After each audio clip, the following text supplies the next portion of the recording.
नमस्कार, मैं प्रेरणा Sharma think tank पर आप सभी का स्वागत करती हूँ। दोस्तों जिस तरीके से शमशेरा मूवी बॉक्स ऑफिस पर बुरी तरीके से पिट रही है, क्योंकि बॉक्स ऑफिस पे कौन होता है? आम जनता होती है जो फिल्में देखती है और फिल्मों को सुपर हिट करती है या फ्लॉप करती है या एवरेज रखती है। लेकिन शमशेरा मूवी का जो रिस्पॉन्स है वो बिल्कुल भी अच्छा नहीं आ रहा है, क्योंकि जिस तरीके से उस मूवी में इतिहास को बदलने की कोशिश की गई है वो आमतौर पे शायद हम भारतीय हिंदुस्तानियों को पसंद ना आए। लेकिन इसी के ऊपर संजय दत्त ने एक ओपन लेटर लिखा है जो कि इस तरीके से है #शमशेरा इज आर्स, यानी कि शमशेरा हमारी है। संजय दत्त जो कि फिल्म इंडस्ट्री के बहुत ही पुराने अभिनेता हैं, जिन्होंने 4 डिकेड्स देखे हैं इस फिल्म इंडस्ट्री के, उन्होंने शमशेरा मूवी को लेकर एक ओपन लेटर लिखा है जो कि इस प्रकार है। संजय दत्त जी कहते हैं कि हमारी जो फिल्म है शमशेरा, उसमें हमने कठिन परिश्रम किया है और हमने बड़ी मेहनत की है और कोई भी फिल्म अपनी ऑडियंस ढूंढ ही लेती है। आगे अगली लाइन में लिखते हैं कि मैं भयावह हो चुका हूँ, भयाक्रांत हो चुका हूँ ये देखकर कि किस तरीके से ऑडियंस हमारी फिल्म से घृणा कर रही है। कुछ लोग तो मुझे ऐसे भी मिले जिन्होंने फिल्म देखी भी नहीं और फिल्म के बारे में अंटशंट बातें बोल रहे हैं। हमारी कला है, ऑडियंस अपनी फिल्म्स जो होती है अपनी ऑडियंस ढूंढ ही लेती है। इस फिल्म में हमारी कला है, हमने प्रदर्शन किया है, आगे बहुत बड़ी बड़ी बातें करते हैं एक ऐसी फिल्म के लिए जो कि बिल्कुल वाहियात है और हमारे भारत सनातन धर्म के लिए, भारत देश के लिए, हमारे देश के इतिहास के लिए घातक साबित हो रही है।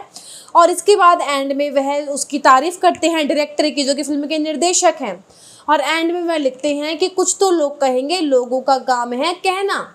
यहाँ पर इतना कहकर वे अपनी बात तो खत्म कर दी उन्होंने, लेकिन यहाँ पर लोगों का जो काम कहने का है वो लोग रुक नहीं रहे हैं। लोग तो कहेंगे ही कहेंगे, क्योंकि आपकी जो कला और परिश्रम है उस मूवी में वो साफ साफ दिखाई दे रहा है, उछल उछल के बाहर आ रहा है आपका कला और परिश्रम। अब इस फिल्म को लोग किस तरीके से पसंद कर रहे हैं वो प्रतिक्रियाएं हमने लोगों की देखी हैं। जिस भी दर्शक से पूछा जिन्होंने ये मूवी देखी, उनका यही कहना है कि फिल्म को बॉयकॉट कर दो, बहिष्कार कर दो इसका। अब जो ये फिल्म है उसमें एक किरदार है, उसके लिए जिस तरीके से फिल्म की निंदा हो रही है उसी के लिए इस फिल्म को इस तरीके से लोगों ने पसंद नहीं किया है। फिल्म जो है 120 करोड़ की लागत पर बनी है। 20 करोड़ तो केवल रणवीर कपूर जी ने ही लिए हैं अपनी बहुत ही so called world best acting के लिए। इसके अलावा जो है फिल्म ने पहले दिन 10 करोड़ की कमाई करी और अब तक का जो कि बॉक्स ऑफिस जो उसका जितनी भी कमाई है वो 40 करोड़ है। और अगर हम इसकी लाइफ टाइम कमाई की बात करें तो यह 60 करोड़ तो कमाई लेगी अपने पूरे जीवन काल में। तो ऐसे में फिल्म का पिटना निश्चिंत ही निश्चिंत है। फिल्म एक बहुत बड़े बजट पे बनी और कमाई एकदम ज़ीरो है। अब ऐसे में लोग अपनी गलतियों को ना देखते हुए, फिल्म को ना देखते हुए लोगों की घृणा पर इसका दोष डाल रहे हैं कि लोग पहले से ही फिल्म के बारे में ऐसी धारणाएं बना के बैठे हैं। अरे बेटे, ऐसा नहीं है, तुम्हारी फिल्म देखी है लोगों ने और लोगों के जिस तरीके से रिव्यूज़ आए हैं वो देखे हैं हमने। बॉस, तुमने अपने इतिहास को ही बदल कर रख दिया है। फिल्म में दिखाया है कि अंग्रेज़ कितने अच्छे थे, कितने महान थे। अरे उनके तो उनकी महानता के तो चर्चे ही खत्म नहीं होते। इस तरीके से फिल्म में जो दिखाया गया है, तो देश की जनता को ये चीज़ें कैसे पसंद आएंगी? तुम भी इस देश के नागरिक हो, ये खुद सोचना चाहिए। अब चूंकि 20 जुलाई को ये फिल्म रिलीज हुई थी, अगले ही दिन से ट्विटर पर ट्रेंड कर रहा था बॉयकॉट शमशेरा। ऑडियंस थिएटर के अंदर कम, बाहर ज़्यादा दिखाई दी। शोज़ कैंसिल होने लगे, फिल्म की किरकिरी उठने लगी। बुरी तरीके से फिल्म को निंदा सहनी पड़ी, फिल्म को क्रिटिसाइज़ किया गया। अब ऐसा क्यों किया गया? फिल्म में संजय दत्त के किरदार को बड़ा ही क्रूर दिखाया गया है और वह क्रूर किरदार तिलक लगाते हुए दिखाई दे रहा है, जो कि ऑडियंस को पसंद नहीं आ रहा है। अब चलो, स्वाभाविक सी बात है कि व्यक्तिगत किसी मनुष्य का जो है स्वभाव ही क्रूर है, लेकिन उसको तिलक लगाने का शौक है, मान लीजिए। जब भी वह कोई क्रूरता भरा काम करता था तो पीछे से संस्कृत में श्लोक चलने लगते थे। अब ये किसी एक कम्युनिटी को टारगेट किया जा रहा है और बॉलीवुड ऐसा क्यों कर रहा है, ये समझने वाली बात है। ऐसा पहले भी हुआ था एक बार, जब रणबीर कपूर की फिल्म आई थी रॉक स्टार, जिसमें एक गाना था, बड़ा ही लोकप्रिय गाना, साडा हक एथे रख, जिसके कमेंट सेक्शन में जो कि युवा हैं वो उछल कर तारीफों के पुल बांध रहे हैं और न जाने कैसे कैसे कमेंट्स कर रहे हैं कि उनको इस गाने से उनका पूरा जीवन प्राप्त हो गया हो। उसी गाने में आप देख सकते हैं, वीडियो खोल के, अभी मेरी वीडियो सुनते सुनते भी आप यदि वो वीडियो खोलें तो आपको दिखेगा उस गाने में एक पोस्टर दिखता है, फ्री तिब्बत। उसके अलावा उस गाने में सिख ग्रुप को दिखाया जाता है साडा हक एथे रख कहते हुए। उसके बाद एक कश्मीरी ग्रुप को दिखाई दिया जाता है साडा हक एथे रख। इसका क्या मतलब है? खालिस्तान को अलग कर दो पंजाब से, कश्मीर को फ्री कर दो, और ऐसे इस तरीके की चीज़ें दिखाई जा रही हैं उसमें। मतलब बॉलीवुड ऐसा क्यों कर रहा है? ये तो वही बात हो गई कि टारगेट करने वाली बात हो गई। अब ऐसा क्यों हो रहा है? ये इतने ज़्यादा अपने आप को एडवांस समझते हैं कि ये कुछ भी कर सकते हैं। क्यों कर रहा है ऐसा? बहुत बड़ा सवाल है। ये मैं आपको समझाऊंगी एक विश्लेषण के द्वारा, ध्यान से सुनिएगा। अब मैं आपको बताती हूँ एक विश्लेषण के द्वारा, एक छोटा सा 1993 में मुंबई में जो बम फटे थे, दंगे फसाद हुए थे, उसमें संजय दत्त के ऊपर आतंकवादी होने के चार्जेस लगे थे कि बॉम्बे जो बॉम्ब ब्लास्ट हुए हैं बॉम्बे में, उसमें उनका हाथ है।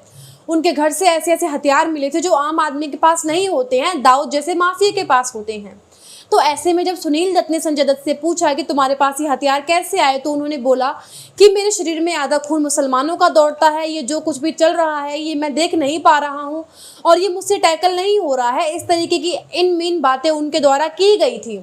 अब उस समय आप देखिए, जो बॉलीवुड था उसे एक इंडस्ट्री का दर्जा नहीं मिला था। फिल्में जो थी दाऊद जैसे माफिया के पैसों पर बनती थी, क्योंकि उस समय कोई फाइनेंशियल सपोर्ट नहीं होता था। हाजी मस्तान जो था बॉलीवुड का राजा बन चुका था, तो उस समय जो फिल्में थी इनके सपोर्ट से बनती थी। तो अब कोई जिहादी फिल्मों में क्या दिखाएगा?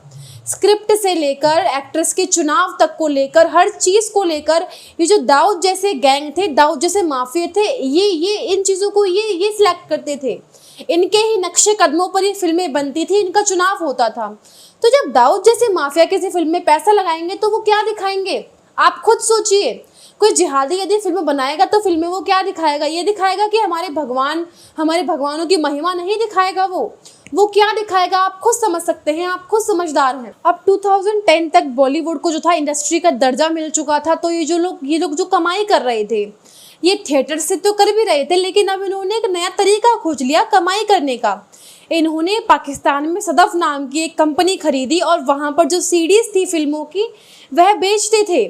उसके बाद इन्होंने एक और कंपनी खड़ी करी जहाँ पर भी ये इन्हीं फिल्मों को बाहर के देशों में बेचते थे।